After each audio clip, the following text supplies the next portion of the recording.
The massive doors of the Galactic Council chamber made Commander Han Ta-sung feel small.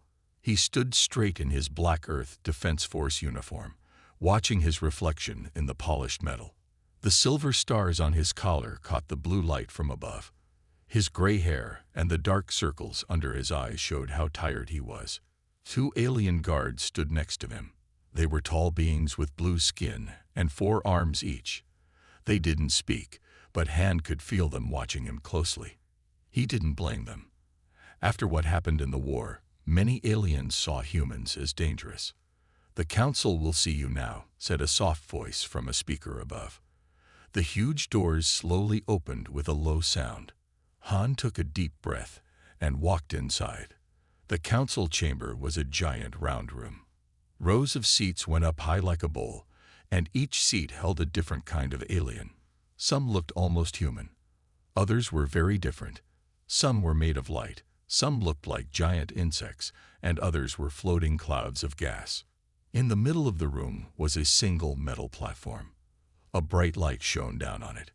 Han knew this was where he would stand and tell his story. "Commander Han Ta-sung of Earth," said a deep voice. It came from Counselor Kim Da-hai, the only human on the council. She looked down at him with sad eyes. "You have asked to speak to us. You say you want to confess to crimes during the Nexus War. Is this true?" "Yes, Counselor," Han said. His voice was steady, though his heart was beating fast.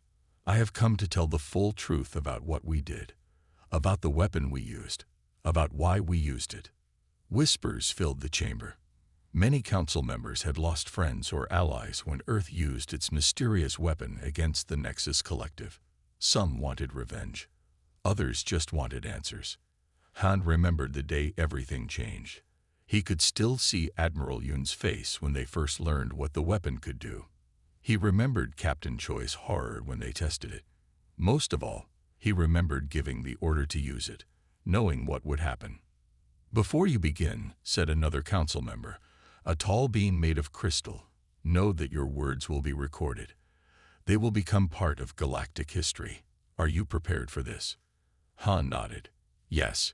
Future generations should know what happened. They should understand the choices we made." He paused and looked around the chamber, even the terrible ones. The chamber grew quiet. Thousands of alien eyes watched him. In the silence, Han could hear the soft hum of the station's engines far below. "Then begin," said Counselor Kim. Her voice was gentle but firm. "Tell us about the war. Tell us about the weapon. Tell us everything." Han closed his eyes for a moment. When he opened them, he was ready. The truth had waited long enough.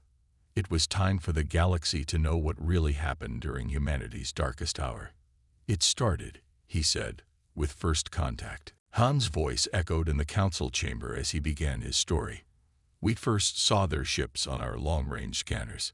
7 huge vessels, each bigger than anything humans had ever built. They appeared near Pluto's orbit and moved straight toward Earth." He paused, looking at the alien council members. Some leaned forward, eager to hear Earth's side of the story for the first time. "I was at Earth Defense Headquarters with Admiral Yoon Myrae when the news came in. She was calm, as always. She looked at the screen and said, 'So, we're not alone anymore.'"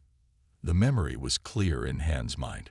The underground command center had been full of nervous energy that day. Dr. Lee Sunhwa, their chief scientist, had tried to contact the alien ships in every way possible. "The Nexus ships ignored our first 12 attempts to communicate," Han continued. "Then, on the 13th try, they responded. The message was simple. Your world has resources we need. Surrender them or be destroyed." Whispers filled the council chamber. Han noticed some members nodding, as if this matched what they knew about the Nexus Collective. Admiral Yoon tried to negotiate. She offered trade agreements, peaceful cooperation, anything to avoid conflict. The Nexus commander just repeated the same demand. Han's hands tightened into fists. "We had 2 days to decide." He described the emergency meetings that followed. Earth's leaders gathered in secret bunkers. Military commanders planned defenses. Scientists worked nonstop to improve their weapons. We knew we weren't ready for a space war, Han said. Our ships were too few, too small. But surrender meant giving up Earth's resources, our water, our minerals, our very future. Admiral Yoon said we had no choice but to fight. The memory of what happened next made Han's voice shake slightly. The Nexus ships didn't wait for our answer. They attacked 12 hours early. Their first target was our lunar base. 2,000 people died in seconds. The council chamber was completely silent now. Even those who had hated Earth's actions during the war seemed moved by Han's words. We fought back with everything we had. Our ships, our stations, our ground defenses, all of them together weren't enough to stop just one Nexus vessel. In the first day of fighting, we lost 15 million people. Han looked directly at Counselor Kim. That's when Admiral Yoon gave the order. She told me to contact Dr. Lee and authorize Project Echo. At the time, I didn't know what it was. I didn't know what the weapon could do. I just knew we were losing, and we needed a miracle. He stopped speaking. The weight of the memory seemed to press down on his shoulders. Perhaps, said a crystalline council member, you should tell us about Project Echo. Han nodded slowly. Yes, it's time everyone knew the truth about the weapon that ended the war and changed the galaxy forever. Han walked across the platform to show the council a small black box he carried. It was plain and simple with no markings. He held it up for all to see. This is the control unit for Project Echo, he said. The only one left. All others were destroyed after the war. His hands were steady as he held it. Dr. Lee Sundhwa created it in just 30 days. The council members stirred uneasily. Many had heard stories about the weapon, but none knew how it really worked. Dr. Lee discovered something strange about the Nexus ships, Han continued. Their crews weren't separate beings like us. They shared one mind, one consciousness. It made them powerful. But it also made them vulnerable. He remembered the day Dr. Lee first showed them her discovery. It was in a deep underground lab beneath the Rocky Mountains. The room had been cold, filled with humming machines and nervous scientists. She had captured a small piece of a Nexus ship, Han said. It was still alive, still connected to their shared mind. Dr. Lee found a way to disrupt that connection. The piece didn't just die, it simply stopped existing. Captain Choi had been there that day too. Han could still hear his friend's worried voice. If it works on a small piece, it might work on their whole fleet. We built bigger versions of the device, Han told the council. Each test worked perfectly, too perfectly.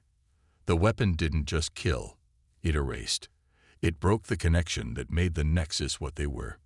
A council member made of swirling gas spoke up. You knew what it would do to them. Yes, Han answered quietly. We knew it would destroy their shared consciousness, break their unity, turn them into nothing. He put the black box away, but Earth was losing.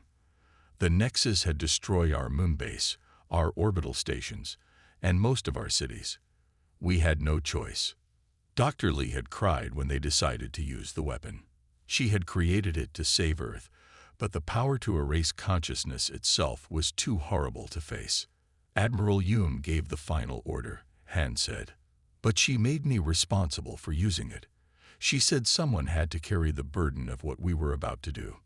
The council chamber was so quiet now that Han could hear his own heartbeat. Even those who had hated Earth's actions seemed to understand the terrible choice they had faced. The weapon was ready, Han said. We waited for the right moment to use it. That moment came at Proxima Colony, where we made our last stand. His voice grew heavy. Where we committed an act that would haunt humanity forever. Han's expression grew darker as he continued his story. Proxima Colony was our last hope. 20 million people lived there. It was our first and largest settlement beyond the solar system. The council chamber's lights dimmed slightly, as if reflecting the somber mood of his tale. The Nexus sent 3 of their largest ships to attack the colony. They thought taking it would break Earth's spirit for good. He described how Earth's remaining ships gathered at Proxima. Admiral Yoon had called every vessel that could still fight. They had only 32 ships left. The Nexus had hundreds. I commanded the defense from the EDF Victory, Han said. Captain Choi was my second in command. He knew about Project Echo, but the rest of the crew didn't. We hid the weapon in a cargo bay, disguised as a regular container. The memory of that day was perfectly clear in his mind. The bridge of his ship had been quiet except for the sound of radar beeps and nervous breathing. They watched as the massive Nexus ships appeared from hyperspace. The Nexus commander sent us one last message, Han continued. They said they would spare the civilians if we surrendered the colony, but we had seen them break such promises before. We knew they would kill everyone anyway. He paused, taking a deep breath.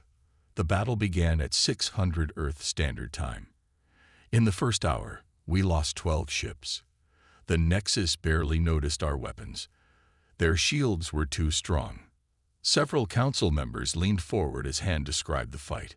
Even those who had opposed Earth seemed captivated by the story. By the third hour, we had lost 25 ships. The Nexus were moving closer to the colony. We could see their weapons charging. Han's voice became very quiet. That's when Admiral Yoon gave me the final order. She said, "Use it now, Commander Han. Save our people." He remembered looking at the small black box, knowing what would happen when he activated it. Captain Choi had stood beside him, his face pale but determined. I entered the activation code, Han said. The weapon powered up silently. There was no bright light, no explosion. Just a wave of invisible energy that spread out from our ship. The council chamber was completely still as he described what happened next. The Nexus ships stopped moving. Then they started to break apart, not from damage, but because the consciousness controlling them was gone. 300,000 Nexus beings, erased in seconds. Han's hands were shaking slightly now. We won the battle. We saved the colony. But the price? He looked up at the council. The price was something none of us were prepared for. Han stood silently for a moment before continuing his story. His voice was heavy with the weight of memory. What we did to the Nexus was worse than killing them. We erased their very existence. A hologram appeared above the council chamber center, showing the remains of the Nexus ships. They were empty shells, floating in space like abandoned houses. Dr. Lee explained it to us after the battle. Han said, the Nexus weren't just connected in their minds. They were one great consciousness spread across many bodies. When our weapon broke that connection, they didn't just die. They stopped being. The council members watched as Han walked to the edge of his platform. Imagine a person losing not just their life, but their soul, their memories, everything that made them what they were. That's what we did to them. He described how they found the Nexus ships after the battle. The bodies of the crew were still there, but they were empty. No thoughts, no memories, no trace of what they had been. Captain Choi led the first team onto their ships, Han continued. He found their records. The Nexus had been exploring space for 10,000 years. They had art, music, poetry, all shared in one great mind. We didn't just kill them. We erased 10,000 years of their culture. Some council members turned away, unable to look at the images. Others stared in horror at what they were seeing. The weapon worked by breaking the energy that connected their shared consciousness, Han explained. It was like cutting all the strings of a puppet at once. But the strings weren't just controlling them. They were what made them alive. He showed them more images. Empty Nexus cities on distant worlds. Silent ships drifting in space. All the places where a civilization of millions had simply stopped existing. We thought we were just defending ourselves, Han said quietly. We didn't understand that we were destroying something unique in the galaxy. A form of life we had never seen before. A way of existing we couldn't understand. Dr. Lee's words from that day echoed in his mind. We didn't just win the war. We killed an entire way of being. The weapon worked perfectly, Han told the council. too perfectly. But its success came with a price none of us expected. A price that would change us forever. The council chamber grew colder as Han continued his story. News of what happened at Proxima spread quickly through the galaxy. Other alien civilizations learned what our weapon could do. They were horrified. He remembered the days after the battle. Earth's victory celebration lasted less than 24 hours. Then the messages started coming in from their alien allies. The Stellar Republic cut all ties with Earth immediately, Han said. They called us monsters. The trading guilds canceled their contracts. The scientific coalition banned us from their research stations. In 1 week, Earth went from being heroes to outcasts. Captain Choi's testimony had been important during those dark days. He stood before alien representatives and explained what they had seen on the Nexus ships. His voice shook as he described the empty halls and the blank faces of the former crew. But the worst reactions came from our own people, Han continued. The soldiers and crews who had been in the battle started having nightmares. They couldn't forget what they had seen. Many couldn't sleep. Some couldn't even close their eyes without seeing those empty ships. He paused, looking down at his hands. Admiral Yoon took it the hardest. She had given the final order to use the weapon. The guilt was too much for her to bear. The council listened silently as Han described finding the Admiral in her office. She had left a simple note. Some victories cost too much. Dr. Lee destroyed all her research about the weapon. Han said. She said no one should ever have that kind of power again. She burned everything except this one control unit. He touched the black box in his pocket. She kept it as a reminder of what we did, what we must never do again. Earth's isolation grew deeper in the following weeks. Ships from other worlds avoided their space. Trade stopped. Communications became rare. Humanity found itself alone in the galaxy. Captain Choi tried to explain our side to anyone who would listen, Han said. He told them about Earth's desperate situation, about how the Nexus had given us no choice. But few wanted to hear it. They only saw what we had done, not why we did it. The memory of those lonely days still hurt. Earth had survived, but at a terrible cost. They had saved themselves by becoming something they never wanted to be. That's when I knew I had to come here, Han told the council. Someone needed to tell the whole truth about our choices, our mistakes, our guilt. His voice grew stronger, but most importantly, about what happened next. Han's shoulders seemed to carry an invisible weight as he continued his story. The true cost of our victory became clear in the months that followed. Our soldiers started to change. The ones who had been closest to the weapon's effect suffered the most.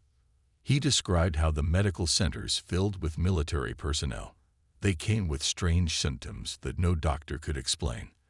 Many said they felt empty inside, as if something important had disappeared. We thought the weapon only affected the Nexus, Han explained. We were wrong. Being near it when it activated did something to human minds too. Not as severely as it affected the Nexus, but enough to leave scars that wouldn't heal. Captain Choi had been one of the first to notice the changes. He told Han how he could no longer remember his childhood clearly. Other officers reported similar problems. Their old memories became fuzzy, like pictures going out of focus. Dr. Lee found the answer, Han continued.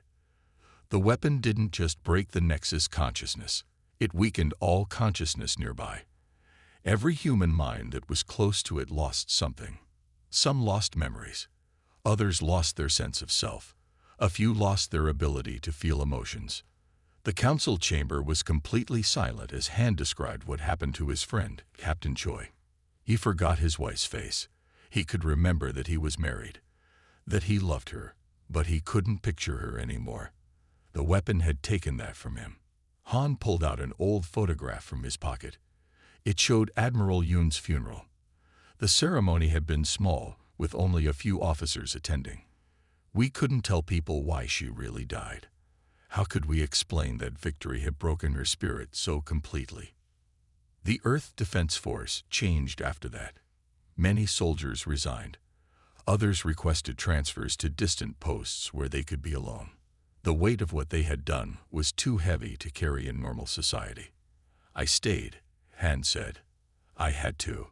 Someone needed to remember everything clearly. Someone had to carry the full truth. His voice grew quieter. But every night, I dream about those empty Nexus ships. About the silence we created. About the pieces of ourselves we lost to win. He looked up at the council, his eyes showing years of pain.